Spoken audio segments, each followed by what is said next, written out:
The first week of their return was soon gone. The second began. It was the last of the regiment's stay in Meryton, and all the young ladies in the neighborhood were drooping apace. The dejection was almost universal. The elder Miss Bennets alone was still able to eat, drink, and sleep, and pursue the usual course of their employments. Very frequently were they reproached for this insensibility by Kitty and Lydia, whose own misery was extreme, and who could not comprehend such hard-heartedness in any of the family. "Good heaven, what is to become of us? What are we to do?" they often exclaim in the bitterness of woe. "How can you be smiling so, Lizzie?" Their affectionate mother shared all their grief. She remembered what she had herself endured on a similar occasion, 25 years ago. "I am sure," said she, "I cried for 2 days together when Colonel Miller's regiment went away. I thought I should have broken my heart." "I am sure I shall break mine," said Lydia. "If one could but go to Brighton," observed Mrs. Bennet. "Oh, yes, if one could but go to Brighton. But Papa is so disagreeable. A little sea bathing would set me up forever. And my Aunt Phillips is sure it would do me a great deal of good," added Kitty. Such were the kind of lamentations resounding perpetually through Longbourn House. Elizabeth tried to be diverted by them, but all sense of pleasure was lost in shame. She felt anew the justice of Mr. Darcy's objections, and never had she been so much disposed to pardon his interference in the views of his friend. But the gloom of Lydia's prospect was shortly cleared away, for she received an invitation from Mrs. Forster, the wife of the colonel of the regiment, to accompany her to Brighton. This invaluable friend was a very young woman, and very lately married. A resemblance in good humor and good spirits had recommended her and Lydia to each other, and out of their 3 months' acquaintance they had been intimate too. The rapture of Lydia on this occasion, her adoration of Mrs. Forster, the delight of Mrs. Bennet, and the mortification of Kitty, are scarcely to be described. Wholly inattentive to her sister's feelings, Lydia flew about the house in restless ecstasy, calling for everyone's congratulations, and laughing and talking with more violence than ever. Whilst the luckless Kitty continued in the parlour, opined at her fate in terms as unreasonable as her accent was peevish. "I cannot see why Mrs. Forster should not ask me as well as Lydia," said she, "though I am not her particular friend. I have just as much right to be asked as she has, and more too, for I am 2 years older." In vain did Elizabeth attempt to make her reasonable, and Jane to make her resigned. As for Elizabeth herself, this invitation was so far from exciting in her the same feelings as in her mother and Lydia, that she considered it as the death warrant of all possibility of common sense for the latter. And detestable as such a step must make her were it known, she could not help secretly advising her father not to let her go. She represented to him all the improprieties of Lydia's general behavior, the little advantage she could derive from the friendship of such a woman as Mrs. Forster, and the probability of her being yet more imprudent with such a companion at Brighton, where the temptations must be greater than at home. He heard her attentively, and then said, "Lydia will never be easy until she has exposed herself in some public place or other, and we can never expect her to do it with so little expense or inconvenience to her family as under the present circumstances. If you are aware," said Elizabeth, "of the very great disadvantage to us all which must arise from the public notice of Lydia's unguarded and imprudent manner, nay, which has already arisen from it, I am sure you would judge differently in the affair." "Already arisen," repeated Mr. Bennet. "What? Has she frightened away some of your lovers? Poor little Lizzie. But do not be cast down. Such squeamish youths as cannot bear to be connected with a little absurdity are not worth the regret. Come, let me see the list of pitiful fellows who have been kept aloof by Lydia's folly. Indeed, you are mistaken. I have no such injuries to resent. It is not of particular, but of general evils, which I am now complaining. Our importance, our respectability in the world must be affected by the wild volatility, the assurance and disdain of all restraint which mark Lydia's character. Excuse me, for I must speak plainly. If you, my dear father, will not take the trouble of checking her exuberant spirits, and of teaching her that her present pursuits are not to be the business of her life, she will soon be beyond the reach of amendment. Her character will be fixed, and she will, at 16, be the most determined flirt that ever made herself or her family ridiculous. A flirt, too, in the worst and meanest degree of flirtation. Without any attraction beyond youth and a tolerable person, and, from the ignorance and emptiness of her mind, wholly unable to ward off any portion of that universal contempt which her rage for admiration will excite. In this danger Kitty also is comprehended. She will follow wherever Lydia leads.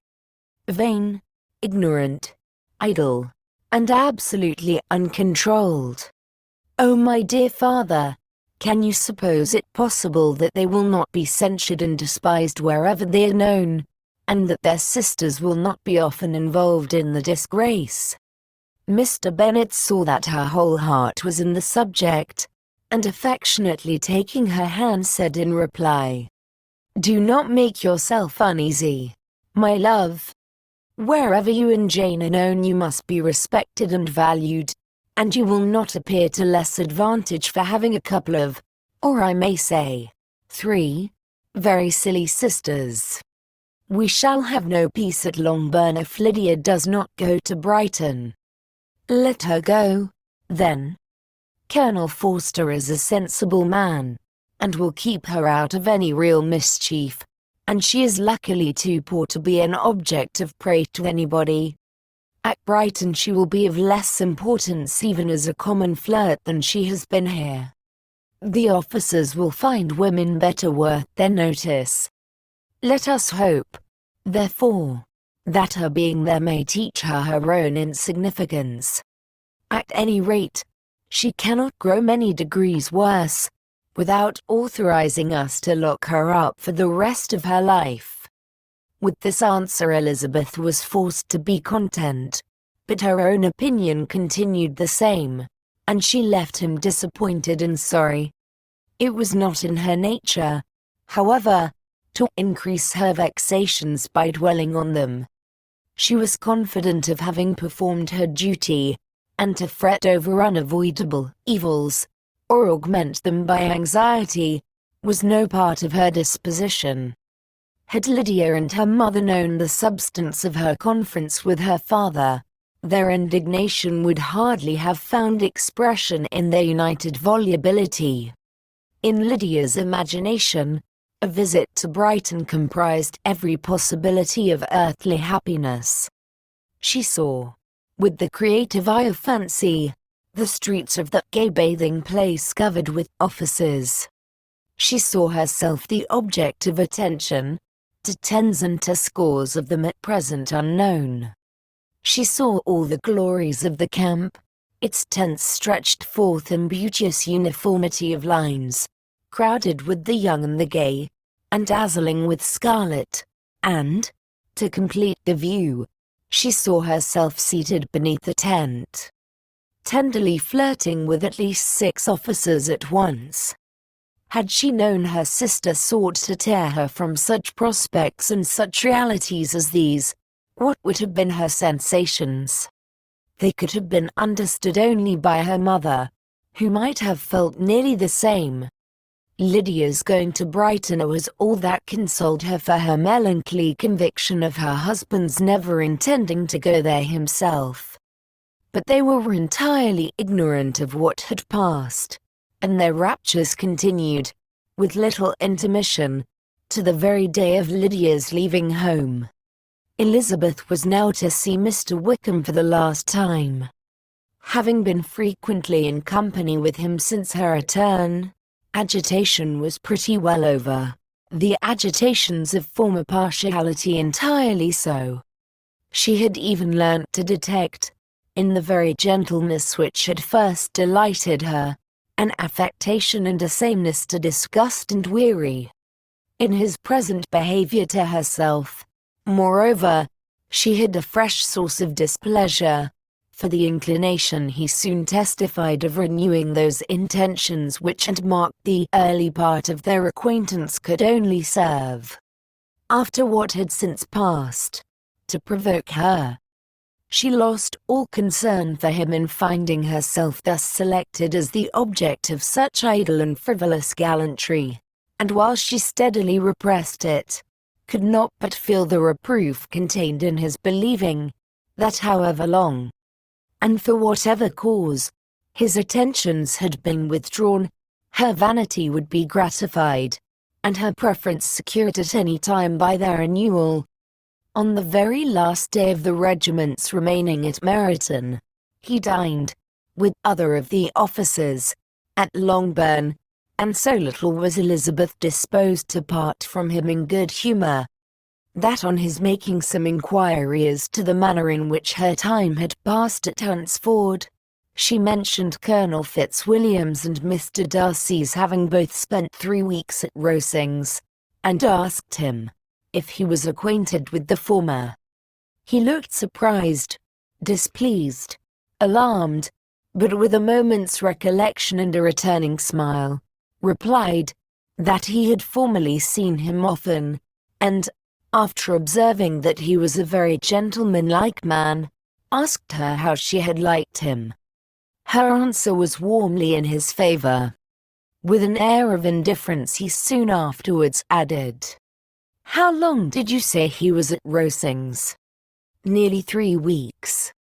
"And you saw him frequently?" "Yes, almost every day." "His manners are very different from his cousin's." "Yes, very different. But I think Mr. Darcy improves upon acquaintance." "Indeed," cried Mr. Wickham with a look which did not escape her. "And pray, may I ask," but checking himself, he added, in a gayer tone, "is it an address that he improves? Has he deigned to add aught of civility to his ordinary style?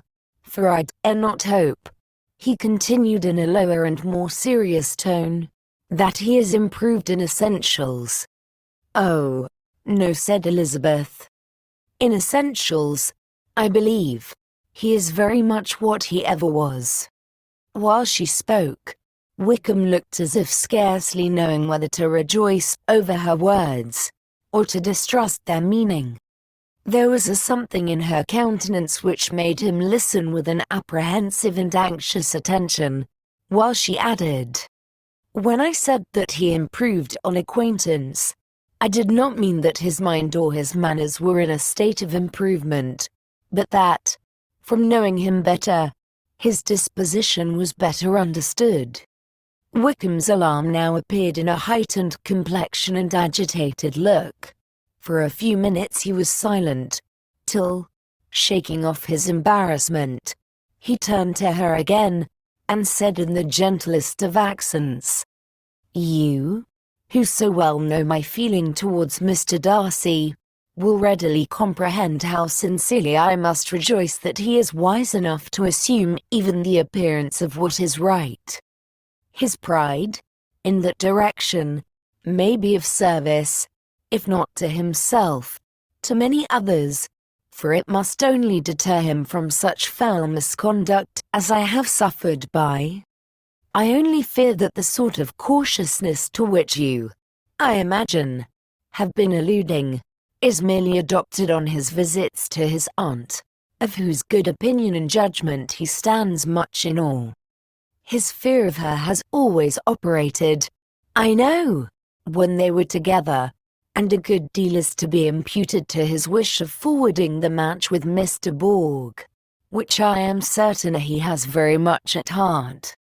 Elizabeth could not repress a smile at this, but she answered only by a slight inclination of the head.